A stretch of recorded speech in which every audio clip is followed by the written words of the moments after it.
Welcome to Boonatix, the community for simracing beginners and enthusiasts alike. And if you haven't done so far, please consider subscribing to not miss out on any future updates and my live streams. And yes, welcome to this first video all about the Alpine eSports series, where I was invited as some kind of VIP racer after most of the field had to go through the in-game qualification process. They introduced the Alpine eSports challenge into the game, and you could qualify there for basically their championship final round of the Alpine eSports series. And that meant that we were like 35 Alpine, or let's say Alpine GT4 cars, because I think that's how you spell it, Alpine, right? Correct me if I'm wrong.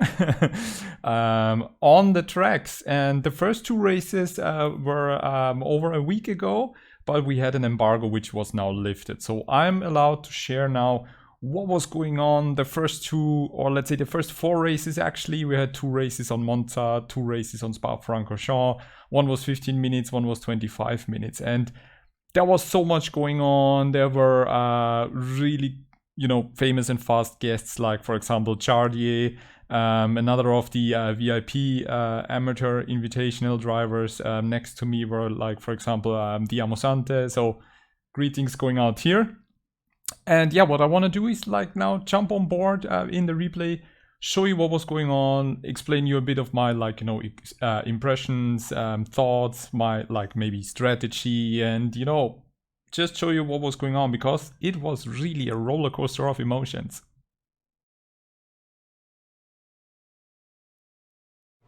And here we are at Monza with a huge load of Alpine GT4s in front of me. I was overall P25 on the grid there. I tried really hard in qualifying, but of course all the guys who qualified there for top positions were like so fast. But I was P2 in the VIP invitational split class, and yeah, I knew Monza T1, be careful. So I was just like trying to find a line, stay on the inside, and while we were approaching the braking zone, I was like trying to move to the inside there, maybe position myself better. And I thought like, okay, this is looking good. There is nothing going wrong. But then a car gets basically shoved inside of me. And unfortunately, the server is kind of freaking out. The client is freaking out. And it just basically pushes me off the track there with no chance to avoid or to react. It was like the car was really freaking out. And I think at this point, I was then dead last. And already I was getting frustrated. I was like, Jesus, I was like really afraid of this happening. And we approached the next section, everything looked fine, and I could hear yellow flag. I saw carnage going on, and I thought, okay, maybe I can gain a few positions. And so I was like approaching this section very careful. No one was in the way, and I thought I can survive, and suddenly, boom, I got spun out. And I was like, at this point, I was like, are you serious? What was going on? There was like, everyone was standing still. What the hell was that? And then I had another driver there, and I wasn't sure what the hell he was going to do. So I just tried to move around, reverse, and then again just stopping in front of me, and everything was like... This was the first 15-minute race, and I was like, my mind was blown. I was like... Honestly, I was like really at the point where I was like, these are all very well experienced and very fast drivers. So what was that? What the hell was going on there? What just happened? And why again wasn't me suffering through all of this? And yeah, just so that you can understand what was going on, let's jump to the outside perspective. So we are in the helicopter cam. You can see the beautiful liveries, how they distinguish the classes with black and with blue and red rear or black rear. It was really nice done, and you can see 3 cars next to each other. I'm on the inside. I thought to myself, yeah, let's just be careful, and I've just modulated the brakes to try and slip to the inside, because there were like, yeah, no other place to go. And everyone was basically 3 wide, and then the car gets pushed just gently inside my car, and yeah, like there was no chance. The game was freaking out. So yeah, I was actually on a really good line. Just very unfortunate that I was the victim here. I noticed the cars in front of me very slow, and I tried to like out-accelerate there, have a better line. I saw some cars spinning, and I thought, okay, that looks really clear, but then, boom. I don't know what the hell was going on there and why there was no evasive action or braking or whatever. The driver just full on smashed into the car in front of him. And that was basically cost and ruined this first 15-minute race, unfortunately.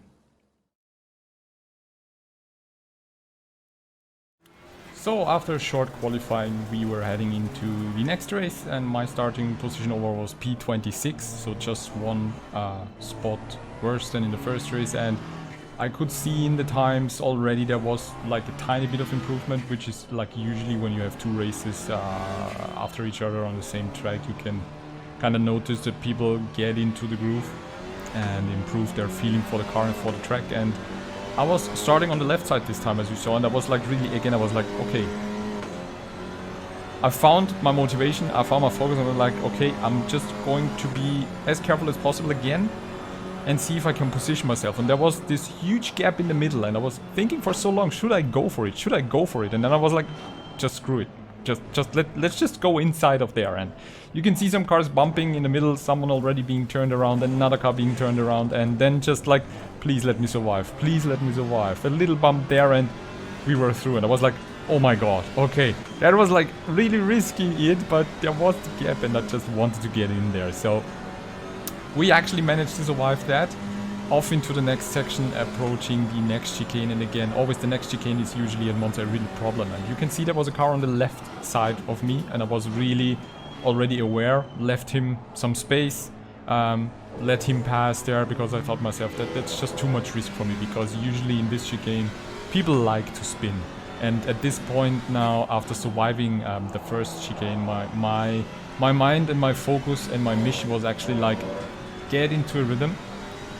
Just settle into a rhythm, survive the first 2 or 3 laps and see where you are, and if you can keep up with the other drivers in front of me. And this was just another thing that I kind of noticed, is that when you are racing with like drivers who are really like, you know, motivated, really fast and very experienced, and you know, did their own qualifying for this track, because at the start there was some carnage. There was like 2 or 3 people spinning and losing positions, and they wanted to gain back the positions as quick as possible. And the thing you learn, which I also learned in the Porsche Super Cup, is like they don't take prisoners. They don't really care if they see a gap, even if it's just basically way too tight. They just go for it. They just send it. And you can see me here defending on the inside, because I had another car in the rear view mirror that I was like, Jesus, what is going on? And then we approach the first chicane, yellow flags, we see another car spinning, we see another car going wide. So there was another incident, and at this point I was like really switching my mindset to, okay, get into a rhythm, but don't overdo it, because these guys are like, yeah, no mercy, no prisoners. They just move in. It's a short 25-minute race.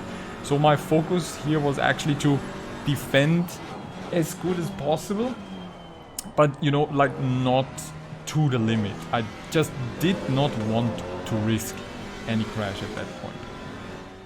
If we take a look at like a different perspective, you could actually see the people behind me, some of them who, 2 or 3 people there who spun out at the first lap. And at that point I was like, I admit it, I looked way too often in my rear view mirror, and that kinda compromised my pace. So one of the learning outcomes there for me was actually to like, don't look so much into the mirror, focus on your line. And again here I completely messed up my entry and my line, because I was just so afraid that the driver behind me is going to dive me. So it cost me corner exit speed, and you can see on the straight he's in the draft, but I am sticking to the inside. I don't want to like make it too easy. And then we enter the brake zone, and I was just a tiny bit earlier, but I was just confident, you know, I mean, I'm on the inside, I should, you know, kind of have the better speed there. And I had, but then we have the silver Alpine, who also had a really good corner exit there. And then I kind of like tried to think like, okay, what if I can defend fairly and you know, properly, but kinda involve the drivers behind me in fights and overtaking maneuvers. That might actually help me. And we can see here I'm barely evading an incident there because the dark grey Alpine was way too late on the brakes, but managed to survive the corner nevertheless. And I think at that point in the race, actually, the drivers behind me were like, the dude is just, you know, blocking us. We are way faster than him. And I just really tried so hard to stay predictable and stay on the line and, like, you know, don't move on the braking, don't like do anything that is unpredictable. And here I just really boldly turned it in, actually, because I saw the car is not next to me. He is still behind me. So I brake into the corner and just turn it in. And that actually, I think, cost them a lot of time and really nice evasion and nice reaction from the guys behind me there as well. So the interesting fact to notice here that actually the cars behind me, they don't have a red tail, which means they are not from the Amateur Invitational VIP split that was invited like me. They qualified in the in-game challenge. So I'm actually in front of some people who are for sure quicker in the Alpine than me. But nevertheless, I just, you know, there's the racer coming through, so I didn't want to give them any like easy time passing. And here again we see I'm blocking the inside line. The other driver is way too late on brakes, going wide again, and I'm just focusing on my corner exit. And yeah, again, the second lap in a row, or even the third lap in a row now, defended and involving the two drivers behind me into a little bit of a challenge, like who can make it on a better line into the next chicane. And this was always so tricky when you have two cars behind you so close approaching the chicane. And again, I'm defending the inside. And then I'm basically in the middle and I'm not moving on the braking. You could see trying so hard to brake in a straight line and nearly the light grey Alpine there, barely nudging the brakes to avoid me. So I think what's really cool to see there is actually that how important it is to stay on the line and not, you know, do anything unpredictable, because it would have ended badly already, like, I think 2 laps earlier. And you can see that I'm kind of still in contention to like the group ahead, although I think at this point they were like 2.5 to 3 seconds away. So the challenge here for me was that I was just so focused on defending the position from the drivers approaching from behind me. Let's just fast forward 3 laps now, I think, and you can see that I was actually reeling in the 2 drivers in front of me. I was kinda able to put a bit of a distance between the 2 cars behind me and put out, I think it was like really 2 or 3 very fast laps. And I was closing in and I thought to myself, okay, if I just maintain that line, I might be able to like gain another position there. So I just try, you know, brake as late as possible, have a clean line through the first chicane, get a good exit. And you can see I'm already even a step closer. So I noticed, okay, I think I have a bit of a better setting in my car. I feel a bit more confident. Let's just see if I can stress out the driver in front of me and just get even closer. So that was now just the focus. And again, really nice braking point there, turning in and drive in front of me way too late, compromised his line, completely lost it on the exit, and I was just like, okay, that's the chance. Nice. I was really focused on a proper and clean line through there and managed to make it stick and gained another position there, which was really awesome. That was like my mindset there was already then really positive, thinking like, okay, I defended against 2 faster drivers, gained another position, this is going really great. And of course my thought process then was like, great, I put a car between the faster guys behind me. But unfortunately that didn't really last for long. I think barely a lap. And then the first guy already dived into. They both touched each other, nearly crashing out there. So that was actually a really rough move there. So I was then again looking into my mirror and I was like, oh my god, okay. That didn't last for long. And yeah, fast forward another 2 laps, the 2 drivers behind me, one of them was like really upping his pace, and at this point I kind of was not able to do consistent and good lap times. I think I was just stressing myself out too much. And again, trying to cover the inside line here.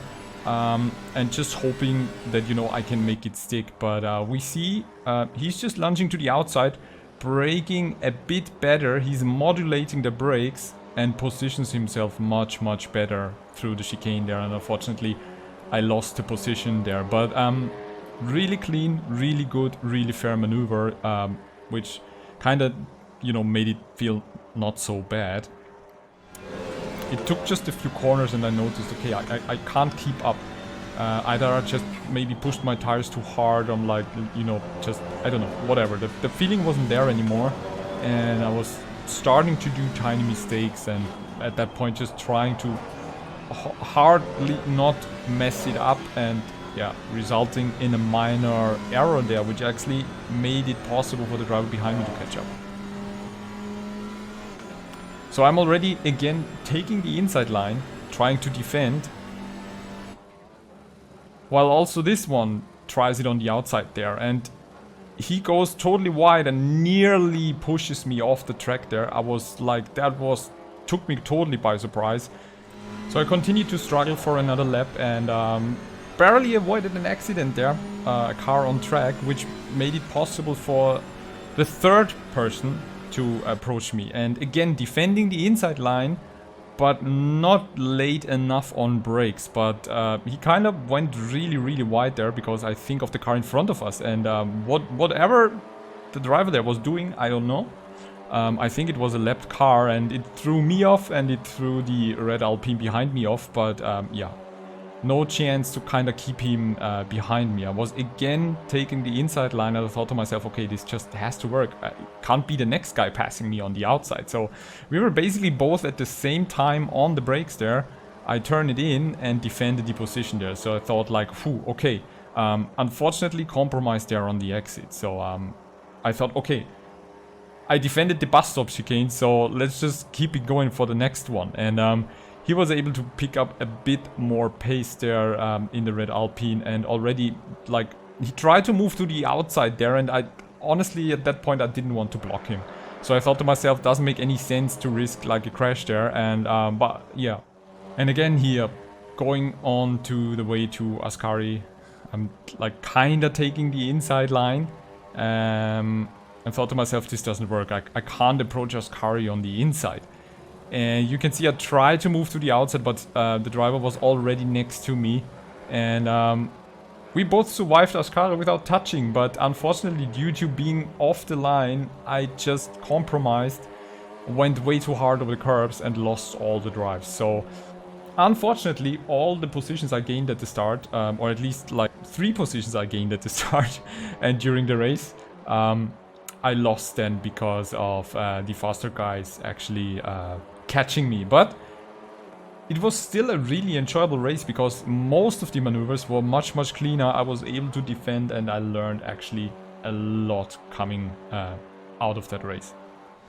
And starting from 26, I actually came across the finish line in P22.